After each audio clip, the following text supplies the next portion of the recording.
संसद की सुरक्षा में चूक पर दोनों सदनों में हंगामा लगातार जारी है। विपक्षी सांसद लगातार सुरक्षा चूक मामले पर सदन में बहस और गृह मंत्री के इस्तीफे की मांग करते हुए हंगामा कर रहे थे, जिसकी वजह से उन्हें सस्पेंड कर दिया गया, जिसको लेकर विपक्ष सरकार पर फिर से हमलावर है। लोकसभा और राज्यसभा दोनों को मिलाकर अगर देखें तो सोमवार को ही यानी कि एक दिन में 78 सांसदों को सस्पेंड किया गया, और अगर पहले सस्पेंड हुए सांसदों को भी इसमें जोड़ दें तो यह संख्या 92 हो जाती है। यानी विपक्ष के करीब 92 सांसद सस्पेंड कर दिए गए हैं, जिनमें कई बड़े नेता, दिग्गज नेता शामिल हैं। लोकसभा से 33 विपक्षी सांसदों को निलंबित किया गया था। इसमें 30 सदस्यों को सत्र की शेष अवधि के लिए और 3 अन्य सदस्यों को विशेषाधिकार समिति की रिपोर्ट आने तक निलंबित किया गया। कांग्रेस के नेता अधीर रंजन चौधरी, के सुरेश, गौरव गोगोई, टीएमसी के कल्याण बैनर्जी, सौगत रॉय, प्रतिमा मंडल, डीएमसी के टीआर बालू, दयानिधि मारन और ए राजा, आरएसपी के एनके प्रेमचंद्रन सहित 30 लोगों को पूरे शीतकालीन सत्र के लिए निलंबित किया गया है। वहीं इसके अलावा के जयकुमार, विजय वसंत और अब्दुल खालिक को विशेषाधिकार समिति की रिपोर्ट आने तक के लिए निलंबित किया गया है। देखिए, लोकसभा के बाद राज्यसभा से 45 विपक्षी सांसदों को सोमवार को निलंबित कर दिया गया। निलंबित किए गए सांसदों में प्रमोद तिवारी, जयराम रमेश, केसी वेणुगोपाल, रामनाथ ठाकुर, मनोज झा, रामगोपाल यादव, जावेद अली खान, महुआ मांझी और शांतनु सेन हैं। साथ ही सस्पेंड किए गए सांसदों के नाम समीरुल इस्लाम, फैयाज अहमद, अजीत कुमार नारायण, भाई जेठवा, रंजीत रंजन, रणदीप सुरजेवाला, रजनी पाटिल, एम संगमम, अमी याग्निक, फूलो देवी नेताम और मौसम नूर है। इन 45 सांसदों में से 34 को शीतकालीन सत्र के बचे हुए दिनों और 11 सांसदों को प्रिविलेज कमेटी की रिपोर्ट आने तक निलंबित कर दिया गया है। राज्यसभा के सभापति जगदीप धनखड़ ने इसको लेकर कहा कि कई सदस्य जानबूझकर पीठ की अवहेलना कर रहे हैं। व्यवधान के कारण हाउस का कामकाज नहीं हो पा रहा है और इस कारण कई सांसदों को मौजूदा सत्र के लिए सदन से निलंबित किया जा रहा है। उन्होंने कार्यवाही स्थगित करते हुए कहा कि मेरा सिर शर्म से झुक रहा है कि हम जनता की भावनाओं की और उनकी अपेक्षाओं की कद्र नहीं कर रहे हैं।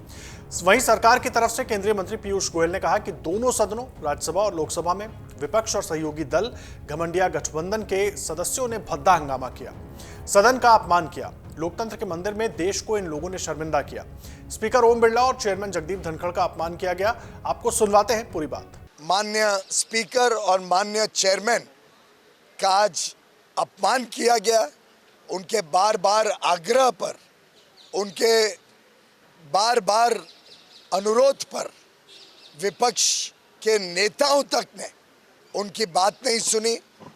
ये इंडिया अलायंस के घमंडिया गठबंधन के सदस्यों ने जिस प्रकार का भद्दा व्यवहार सदन के अंदर किया, सदन की कार्रवाई को बार बार डिस्टर्ब करना, व्यवधान पहुंचाना, माननीय स्पीकर के समक्ष और माननीय चेयरमैन के समक्ष सर्वदलीय बैठक में ये तय हुआ था कि कोई भी पार्टी, चाहे सत्तारूढ़ पार्टी हो चाहे विपक्ष हो, कोई भी माननीय सदस्य कभी भी पार्टी लेके, प्लेकार्ड लेके सदन की कार्यवाही को बिगाड़ेगा नहीं, सदन में इस प्रकार का व्यवहार नहीं करेगा। उसके बावजूद आज कई माननीय सदस्य प्लेकार्ड लेके दोनों सदनों में आए।